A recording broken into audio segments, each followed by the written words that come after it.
Welcome to Straight Shot Politics. Each episode will bring you in-depth discussion with experts, community leaders, and analysts who will share their insights, experiences, and predictions. From local elections to global diplomacy, we'll provide you with the tools and perspectives you'll need to navigate today's real-world landscape.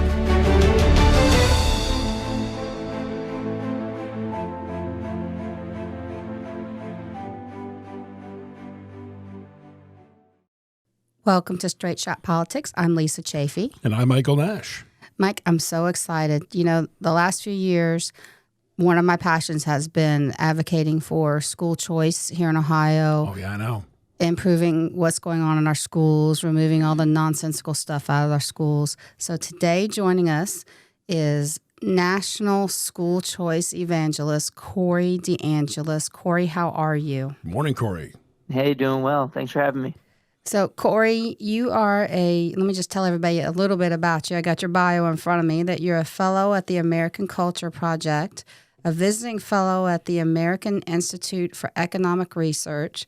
You have been labeled the school choice evangelist and called the most effective school choice advocate since Milton Friedman.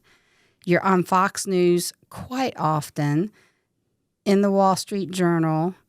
You're executive director at the Educational Freedom Institute, a senior advisor at Americans for Fair Treatment, and a senior fellow at Reason Foundation, an adjunct scholar at Cato Institute, a board member at Liberty Justice Center, and senior advisor at Accuracy in Media, and you hold a PhD in education policy from the University of Arkansas.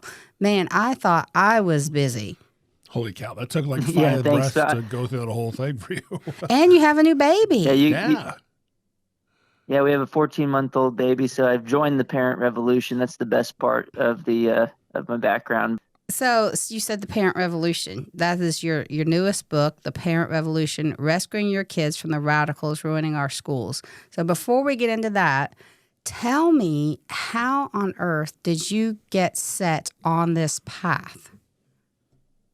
Yeah, I actually started doing research on this topic. So I did my PhD in education policy at the University of Arkansas. And my first study linked the Milwaukee voucher program, which started in 1990, to a long-term outcome that's really important, which is whether you're involved in the criminal justice system. And so we followed students till they were about 20 to 30 years of age using state-mandated evaluation data from the program, and found a substantial reduction in the likelihood of crime associated with getting a better opportunity, using a scholarship to go to a private school as opposed to being stuck in the government school system. And I thought I was going to go into academia until I saw that the peer review process was full of my enemies as opposed to my peers. And it was infiltrated with Marxists, most people who did not like school choice. I ultimately published about 40 peer-reviewed journal articles, but I saw it was going to be an uphill battle in the long term. And so, for example, with that crime study, I had some peer reviewers saying that they bought the methods, they thought it was causal, that it was actually school choice causing a reduction in crime. They admitted that part. But later on in the review, they said they ultimately had to reject it because I didn't talk about how the results related to quote unquote whiteness, structural oppression, and power. So they wanted me to infuse critical race theory into the study, which it had nothing to do with that. I just wanted to report the results, be unbiased, and say that these were the methods. And so I went into think tanks where I could more freely do my research. And I started at the Cato Institute first in Washington, D.C., and I've hopped around with a bunch of different think tanks. And I went full-blown advocacy. And my first experience with school choice was actually in Texas, where I grew up. I went to government schools all through K through 12. And, I got to experience a lot of the negative aspects of the school system. But in high school, I was able to go to something called a magnet school, which is a kind of a limited form of school choice. Magnet schools are still run by the government but you're not assigned to them, so they don't have as much monopoly power. Which, by the way, I did my bachelor's and master's in economics, and so I've really seen this whole problem of the one-size-fits-all system through the lens of an economist, where for the most part in America, if you don't have school choice, you're assigned to a school just based on where you live. And so that school has zero incentive to do a good job. And we saw this during COVID. When the government schools were closed, private schools were open, families were basically getting the short end of the stick, trying to figure out how to pay for private school while still paying for the closed government schools through their taxes. Some families were trying to figure out homeschooling at the last minute. And basically, the teachers' unions in blue areas fought to keep the schools closed as long as possible because they had no incentive to do anything for the families.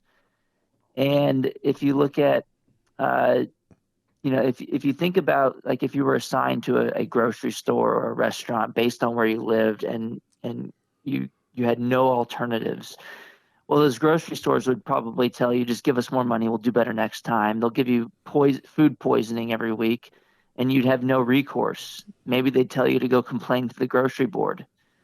And the grocery board would call you a domestic terrorist, maybe. I mean, that's what happened with the school boards when families were upset about critical race theory. We actually had the School Boards Association send a letter to the Biden administration saying that parents should be labeled as domestic terrorists under the Patriot Act of all things. And so it just really goes to show you that this top-down form of democratic accountability is not what it's all imagined to be. It's really a fairy tale model of accountability. Parents had their mics cut off. They weren't respected when they didn't have power, when they didn't have leverage. And so school choice gives families that leverage. It gives them a real form of accountability to use to get the school districts to change, to listen to them. Because when they can vote with their feet, when they can take their money somewhere else, the school districts start to think about them as customers as opposed to just as a nuisance. And so that's kind of how I got into it. I see this all through the lens of an economist, the problems with monopoly power. And when I went to that magnet school in high school, it was actually at the physical campus of my assigned government school. And so I could see the night and day difference every day right before my eyes. The assigned school had fight problems, gangs, drug problems, and we didn't have that type of problem at my magnet school. So I think more families should have these kinds of opportunities, and it shouldn't be limited to schools that are run by the government. And thankfully, we've gone from 0 to 100 real quick on the issue post-COVID. The unions overplayed their hand. They sparked a parent revolution by showing families what was happening in the classroom through remote learning or Zoom school. And families started pushing back. They started to say, if you're not going to listen to me at the school board meeting, I need to be able to take my money somewhere else. And so we have 17 states now with universal school choice, Ohio being one of them, where all families, regardless of income, can take their children's education dollars to the education provider that works best for them. So it's fantastic news for families. The teachers' unions are reeling. They're being dealt loss after loss. You have people like Randy Weingarten screeching at the top of their lungs every single meeting. And it's because they're losing for the first time in history. They've been so drunk on power for so long. They haven't been able to reverse course, but parents are finally escaping their clutches once and for all.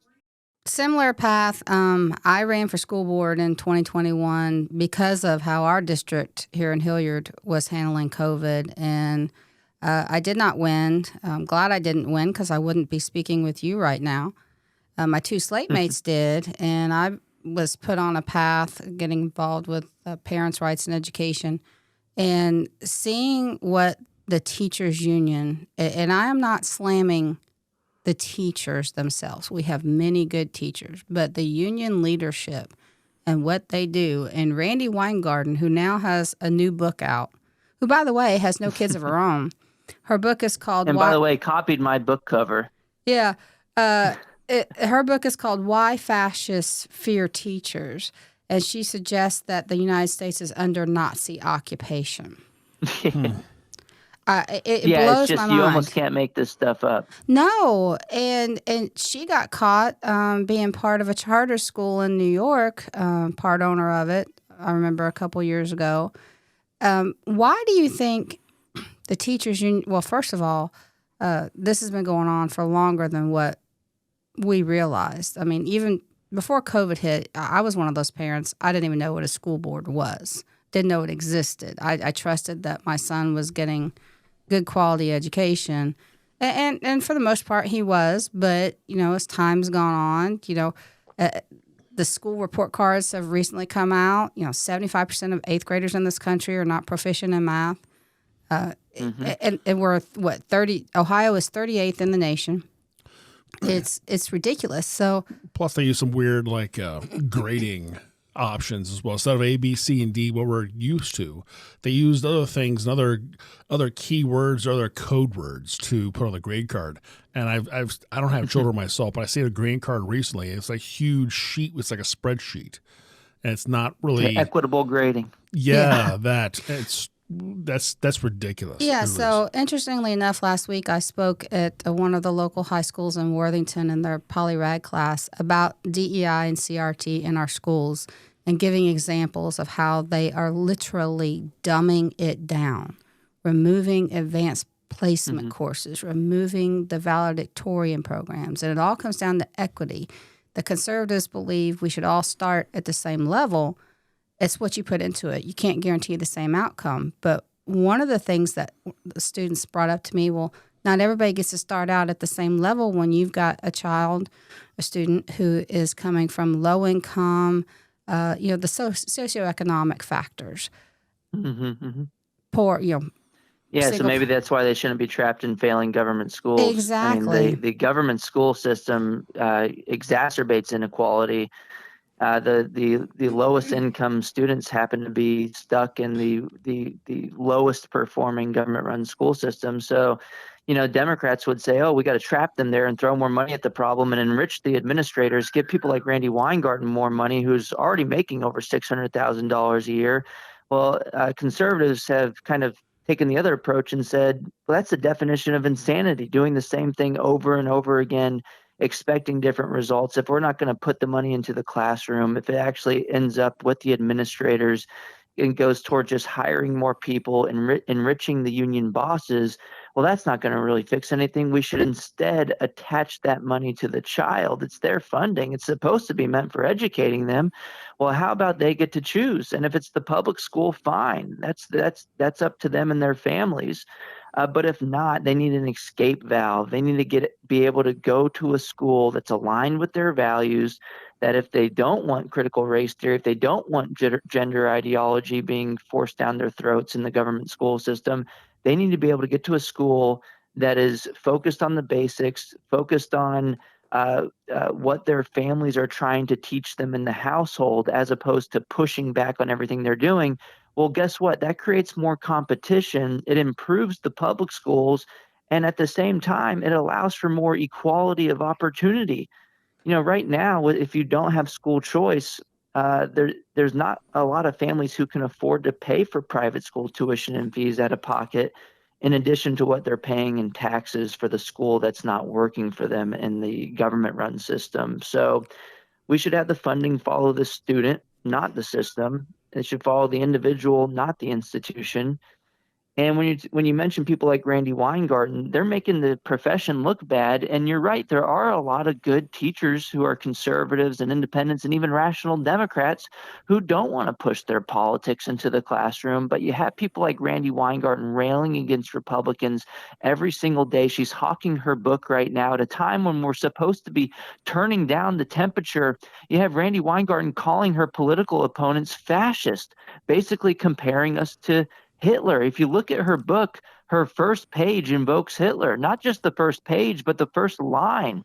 She's referencing Adolf Hitler. And she went on MSNBC just a week or so ago, and she invoked Nazi occupation. She said that she wears a paperclip every day because teachers used to wear paperclips in Norway when the Nazis were occupying the country. And so she's basically comparing America to Nazi Germany, and it's so ridiculous. She's fanning the flames of division, and she should really resign. I mean, the dues are going towards politics right now and not towards teacher benefits. If you look at teacher salary over time, for example, since 1970, per student spending in America has ballooned. It's increased by about 170% after adjusting for inflation. But teachers aren't seeing the money. They've only seen a 3% increase in salaries on average in America since 1970. The money goes towards hiring more people. That means more dues paying members. That means Randy Weingarten can make over $500,000 a year. And it's just ridiculous. You look at their sister union, the NEA, which is the largest teachers union in the country. They passed resolutions this past summer in Portland, Oregon at their annual convention that read more like a declaration of war on the Trump administration and had nothing to do with education. They actually killed the resolution in 2019 that was supposed to be to realign the union's mission to be about education, about properly educating kids. They soundly defeated that measure. But guess what? This year, as I exposed on X because a disgruntled conservative member leaked the resolutions to me since they don't make them public anymore, which is crazy because this union has a federal charter, the backing of Congress, the only one that has this special privilege, and they don't have any transparency. And they get this kind of false sense of authority from the federal government. It's totally ridiculous. They've had this charter for over 100 years, and we should have Congress revoke it once and for all. They shouldn't have any special privileges. But they passed a resolution to call Trump a fascist this past summer and to spend thousands of dollars to do it. They passed another resolution to get around a Supreme Court decision from this year called Mahmoud v. Taylor, which allows parents to opt their kids out of gender ideology instruction.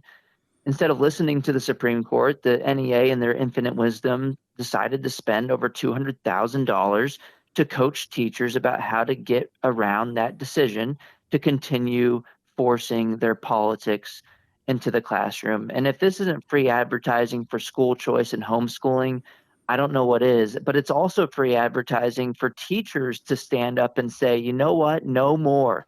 You do not represent me. And they can now opt out of their unions and not be retaliated against. You can no longer be compelled to pay union dues in America after a Supreme Court case that happened in 2018 called the DeAngelis decision. It violates your First Amendment rights because if you're forced to pay for political activity that you disagree with as a teacher in the public school, that is blatantly unconstitutional. And guess what?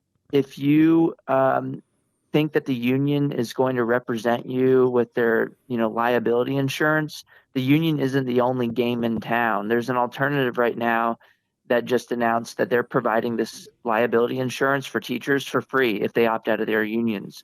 And this is called the Teacher Freedom Alliance. They're having donors cover that liability insurance because they care about the cause so much that the teachers can defeat the unions from the inside.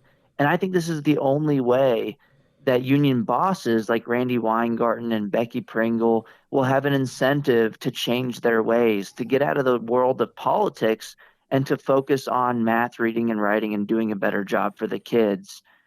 And so that's the way to starve the beast. The problem of the monopoly isn't just with giving a horrible product to parents and their kids. The teachers are getting the short end of the stick too. They have no autonomy. They have to deal with jumping through hoops and red tape. They're not seeing the money. It's going towards the superintendents who make more than the president in some cases. And guess what? That's they have no incentive to do a good job. The unions represent the lowest common denominator. They fight against merit pay, and so the best teachers say, you know what, I'm going to leave. I'm going to go be an engineer instead of a math teacher because I'm not being rewarded for my talents. But when you have competition, the teachers unions will focus more on their members, and the school districts will focus more on the teachers and say, hey, maybe we spend the money on the people who are actually educating the kids. That's a lot to unpack. Corey. That's a lot. There's a couple things I want to kind of. You mentioned a couple of things that rang a couple bells in my head. If you don't mind, if we got a moment here, sir. That's first going to be the brainwashing you mentioned when they call people fascists. What's the other word I'm thinking of? Oh, Nazis. That's what it was. Yeah. So it's pretty common, not just in the teachers union, to the teachers and teachers or unions or school boards, but it seems like they want to use those words like Nazi and fascist and those sort of things repeatedly because they're trying to brainwash their following, their sheep, into also using the same language against us. So that's... Yeah, they also fear-mongering. passed, Michael, during that annual convention of the NEA in Portland, they passed a resolution to label any move or suggestion to send education back to the states instead of having a federal bureaucracy in D.C. known as the Department of Education. They passed a resolution to label any move away from that federal control as racist. Yeah. And so it's like anything I don't like is either fascist or racist, and they throw every buzzword at the wall, see what will stick. Right. And they're almost kind of belittling or kind of undermining the actual meaning of those words. I mean, if everything's racist, then nothing's racist. Right. Pretty much. Or we're all racists, right? Yeah. But It's crazy. I wanted to ask you, you're talking about money. You're talking about the way school boards go and bilk. I call it bilk because I just got my tax bill recently, so I'm pretty up in arms about it. Bilk money from their constituency, right? Yep. More taxes. They're spending less than the students. What they do with it, I don't really know. But you mentioned you have a background in economics, and I'm personally a childless homeowner, right?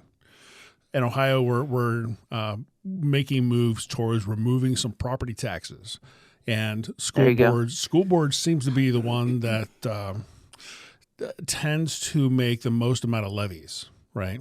I went and looked at my tax bill, and over half of my tax bill goes to the school system.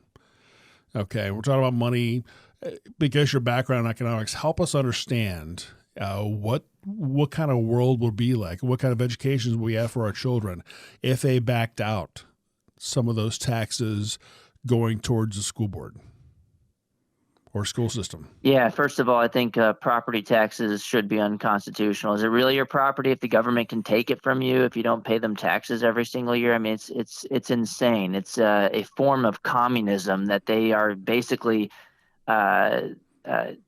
using the tax system to take our property away from us. But yeah, I mean, with you bring up a good point. If you don't even have students, why are you paying property taxes and so much money towards the school system that you're not even using?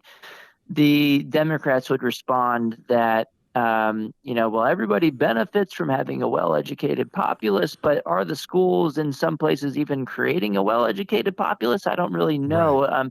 Right. They've kind of made the argument that we need the school system to have a more cohesive society as well. But when you're teaching critical race theory and divisive Marxism in the government school system, I don't think you're actually creating a more cohesive society. You're actually ripping it apart. And so exactly.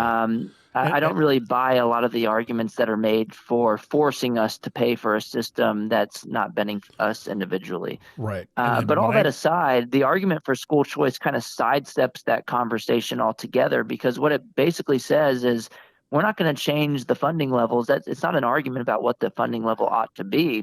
The argument is, well, who should direct that funding? Should it be government bureaucrats or should it be the parents? And the side of the school choice advocates would say, well, that parents know their children best, and they're in the best decision to make the decision for their own kids because, one, they have the most on-the-ground information about their own children. They know their children best, but they also care about their kids more than anybody else. They have the best aligned incentive to get the decision right for their own children. They have to live with the children for the rest of their lives.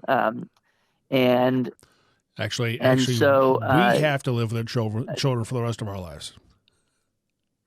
yep, yeah. I mean, you would let you it would be, yeah, that you would think you'd want to live and be around your children for the rest of your lives, and so you'd get that decision right more than a bureaucrat sitting in offices hundreds of miles away who don't even know your child's name.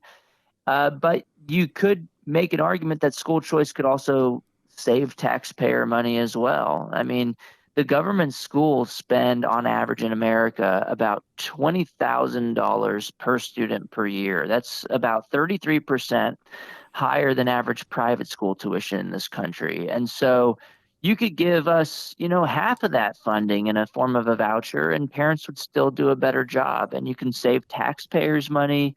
The public schools could retain some of that funding so they could adjust and be able to compete better. And you could create a win-win-win scenario.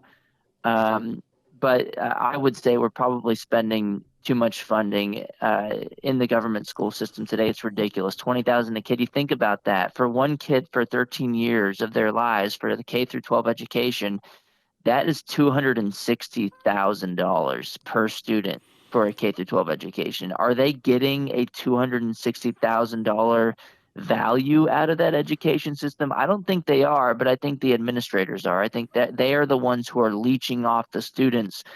And that's why I'm so happy with states that are passing school choice. We're returning some of that money to the parents and putting them in the driver's seat and improving the public schools at the same time through competition. I mean, we've seen this in Florida. They've had school choice for decades, and they were at the bottom of the pack on the nation's report card a couple decades ago.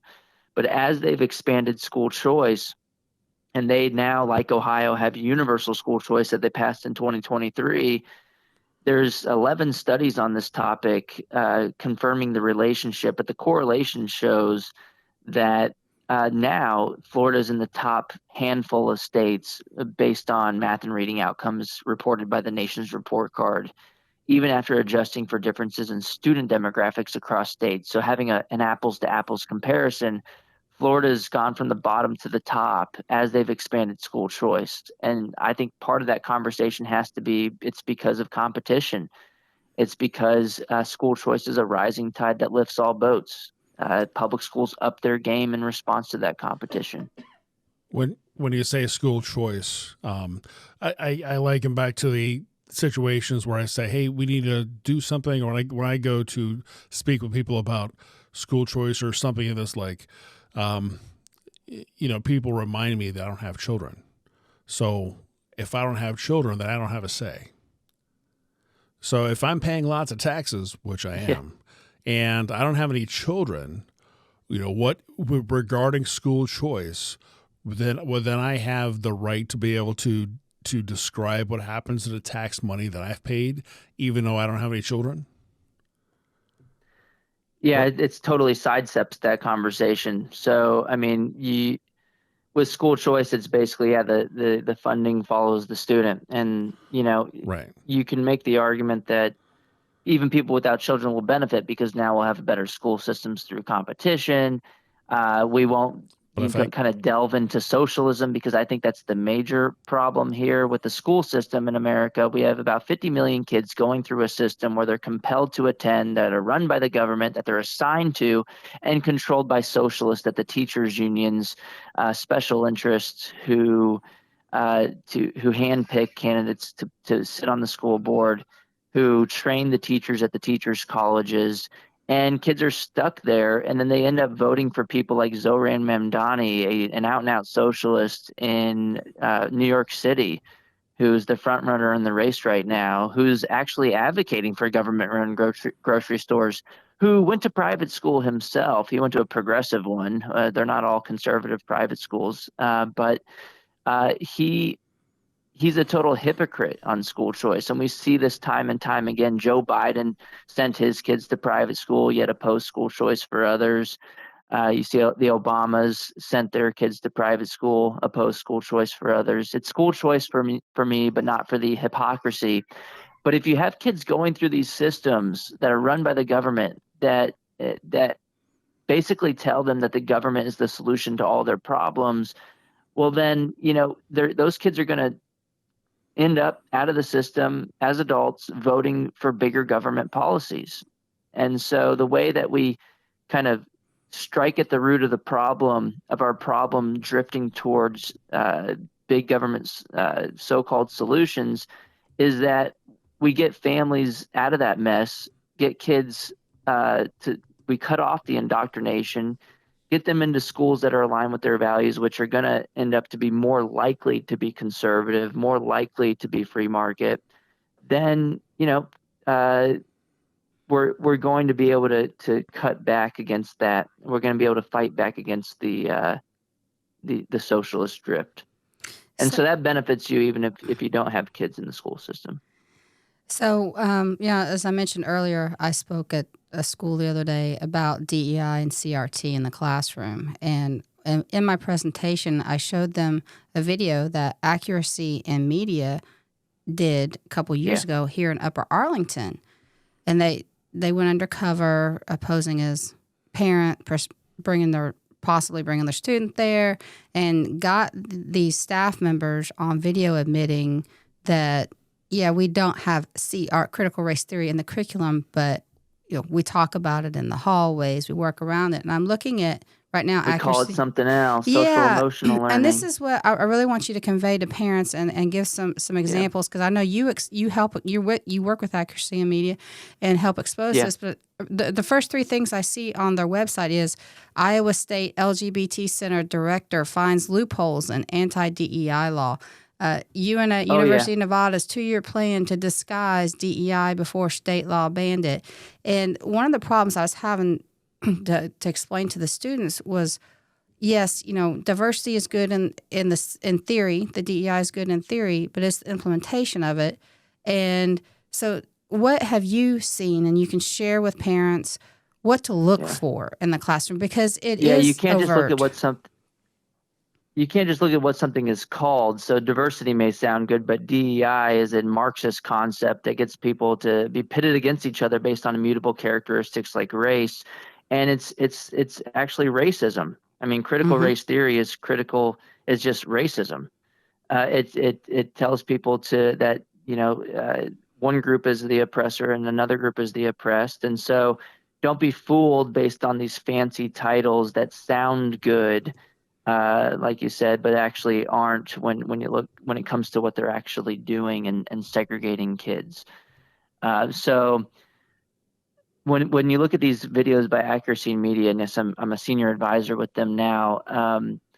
We actually just released some videos this year as well that, even if you live in a red state that has banned DEI, has banned CRT, you're not out of the woods yet, because they're figuring out ways how to get around these policies. And so I mentioned earlier that the NEA is spending over $200,000 to get around a Supreme Court case.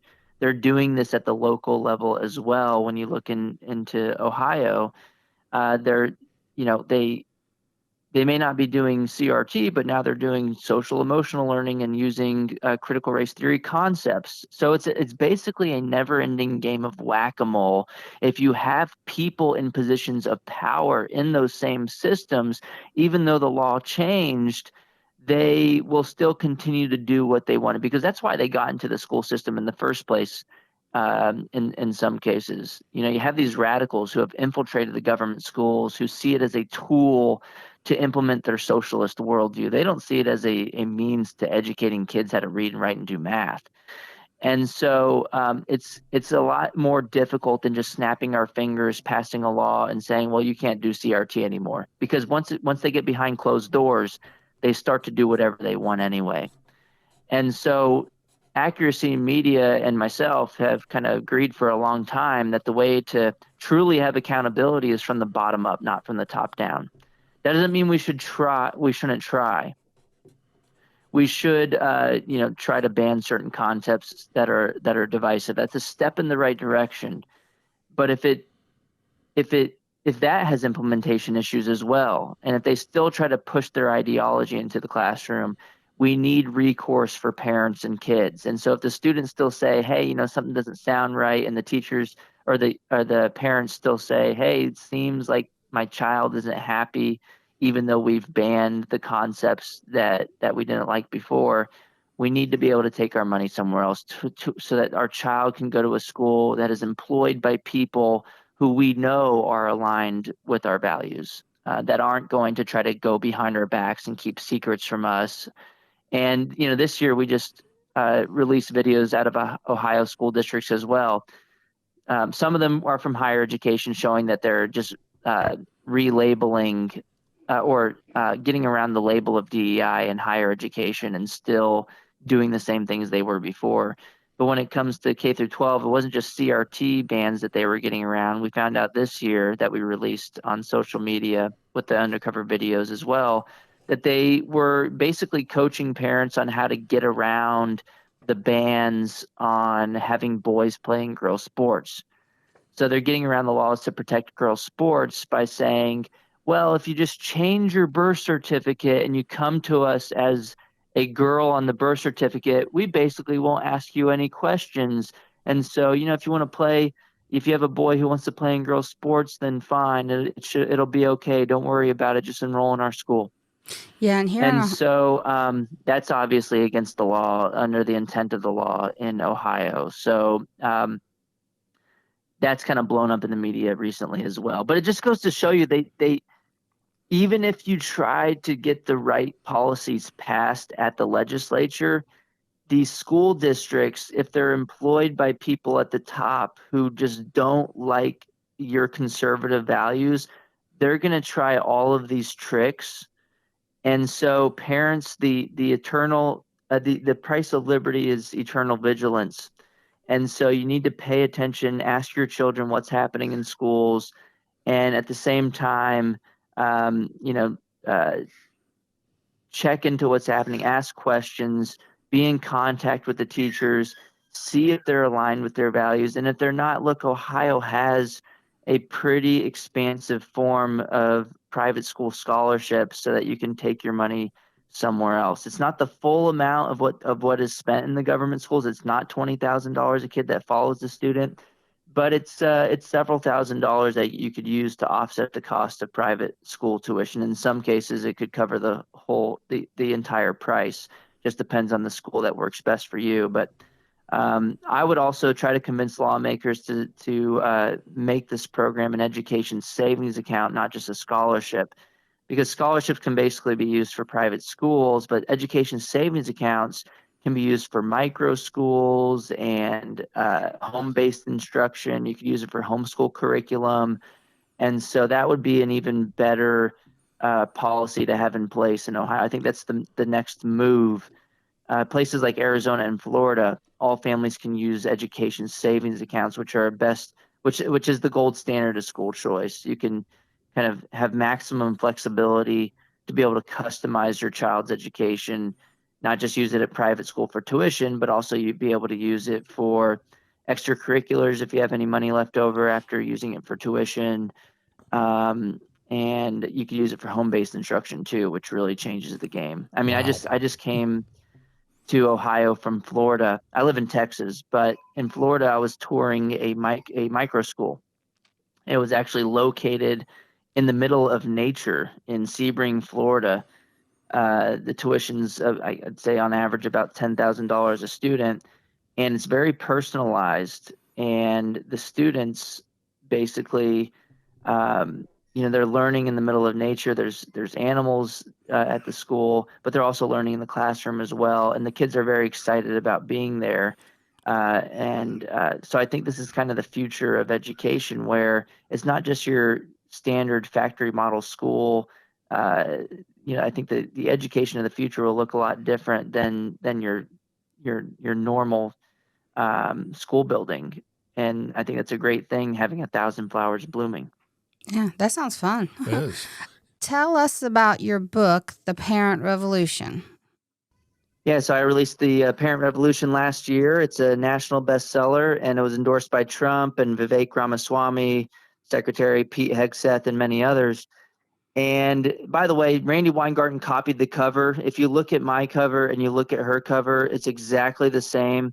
I ended up dedicating my book to her last year for inadvertently doing more to advance school choice and homeschooling than anyone could have ever imagined.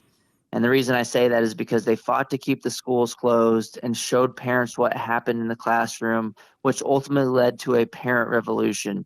Parents started to be mobilized. They fought for school choice. They fought for more of a say in their education, and they ultimately won in a lot of red states. We have a lot of work to do to get into blue states because those places are controlled by teachers unions who control the politicians in those states.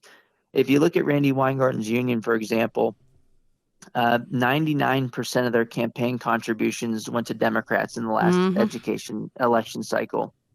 It's basically a money laundering operation for the Democrat Party, and it ought to be illegal, and they should really get out of politics. But the parent revolution documents what happened during COVID. It documents a lot of the brainwashing that's happening in the schools from radical left Marxists, and it gives parents the tools to win. It gives parents the arguments for school choice, but also shows how places like Ohio, Florida, Texas have moved the ball forward to win against the unions, beat them at their own game by having parents lock arms, bond together, and fight back. And so parents are more powerful than the unions. They have more power in numbers, and they care about their kids more than anyone else. So I think they're going to continue to win in the future. And the parent revolution kind of gives you the path forward, the blueprint to success. Yeah, I strongly encourage everybody to buy it. You can purchase it on Amazon. I've got my copy. I'm reading it now. The other thing, I want to encourage parents, and I've seen this over the last few years in my advocacy. I hear from so many parents, I wish I could get up there and speak, but I'm so afraid my child will be made a target. In some instances, yeah, it happens. We do, for all the good teachers that we have, we do have some really bad ones. And I had a parent tell me, a teacher here in Dublin actually told her, I have to fix the kids that are broken by parents like you. Can you imagine? Yeah, it's crazy. I mean, it's funny because they don't want any accountability for outcomes, and then when anything good happens, they say, "Oh, look, it's the teachers. They're the ones who made the magic happen." But when anything bad is happening, when there's horrible outcomes, they'll say, "Oh, it's the parents' fault." So that just really reinforces my main point from earlier, which is that they avoid any form of accountability whatsoever. And that's because they're a monopoly. I mean, they have no incentive to take responsibility. They have no incentive to change things. And so they point the finger at the parents. But then when parents want to know about their children, well, then they fight for policies to keep secrets from those parents. So it's like, what is it? Do you want the parents involved or not? And obviously the parents should be involved, but they also shouldn't be used as as an excuse for failure. Agreed. The other thing I want to touch on is reaching out to those teachers who they're tired of the bullying, because the union they're nothing but bullies. And you mentioned the Teacher Freedom Alliance, and I'm looking at their website, and I want to encourage those teachers to realize they are not alone, that when they unite with like-minded teachers, they are stronger together. And yes, it might be rough, but if you unite and literally punch the bully in the nose, so to speak, and just walk away from the union, enough of you leave, there's no more union. So tell us more about what you know about the Teacher Freedom Alliance. Yeah, and even if you band together and the union thinks that you're going to leave, maybe the union will start to listen to you and get out of politics. And I mean, I saw an Education Week survey. It's from 2017. They need to redo it and update it so we have better numbers. But even then, they found that only 41% of teachers identified as Democrats. Most of them were independents. But if you count independents and conservatives, that's about 59% of teachers, according to the latest data that I've seen. And so you would be crazy as an independent or a conservative to continue funneling your money towards dues that ultimately go to Democrat campaign coffers. Why in the world would you fund your political opponents? I think teachers before thought that they had to. I mean, you go into the room where you sign the paperwork when you become a teacher, the administrators will scare the heck out of you and say, oh, you need us or else you're going to get sued. Well, guess what? Now we have the Teacher Freedom Alliance that says we will provide that personal liability insurance for you for free because donors care about this issue so much that they'll cover the cost. And actually, it's better than the insurance that the unions provide in a couple of ways. One is because the policy is in the individual teacher's name, not the union's name. So they're representing you, not the union overall, which is a good thing for your individual rights. And then also the amount that's provided is double what Randy Weingarten's provides in the form of the union insurance. It's about $2 million per teacher for the personal liability insurance, whereas in general, the NEA or the AFT insurance by Randy and Becky Pringle, that's only about $1 million per teacher. So you're just so much better off leaving the union. And you're right, when you have many teachers banding together, you won't have any of that kind of retaliation within the school either, right? Because if you're the only one leaving, then maybe they could be mean to you and kind of engage in these petty bullying tactics at school. But if you have a group of 10 teachers or so at the campus, you kind of have a support group of sorts. So I would recommend talking to fellow teachers who are aligned with your values, and then start to look into the Teacher Freedom Alliance. I mean, I don't see any reason not to, especially post Janus, where you can't be forced to pay those dues anymore. And the only remaining argument after Janus was, well, we need some representation, and we don't want to get sued. Well, there you go. Here's better personal liability insurance than you had before, and you get to keep more money in your pocket. Donors are covering the cost, so now you get to keep more of your hard-earned paycheck. And not only that, a lot of teachers don't realize if they were to get sued, the union doesn't have to protect them. The union leadership can say, Exactly. you know what? Yeah, we're not gonna get your back on this one.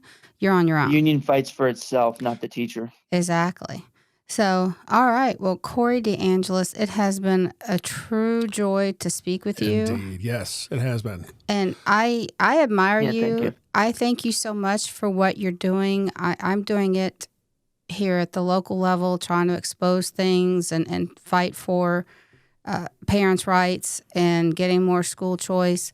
And so I'm kind of taking some steps from you, and I hope that they will work. Um, Mhm. Greatly appreciate your Yeah, time. thank you guys for having me so much. Absolutely, yeah. If somebody wants to connect with you, how can they do that? Yeah, you can follow me on X. It's at DeAngelis Corey. My DMs are open, so if you want to message me anything, you have any questions, or something you'd like me to expose about your school district, you can message me on X. It's at DeAngelis Corey. And if you'd like to support me, you can check out my main employer, which is the American Culture Project. We're fighting to get American culture back from the radical Marxists at the unions. Best way to do that is to have school choice, to allow families to go somewhere else and to not have their kids be brainwashed in the government school system. And if you want to check out my book, it's The Parent Revolution. It's available on Amazon. It's at a low price right now. I think it's 40% off. Trump endorsed the book, so check it out. Wow. Okay. Sure will. Thank you, Corey. This has been Straight Shot Politics.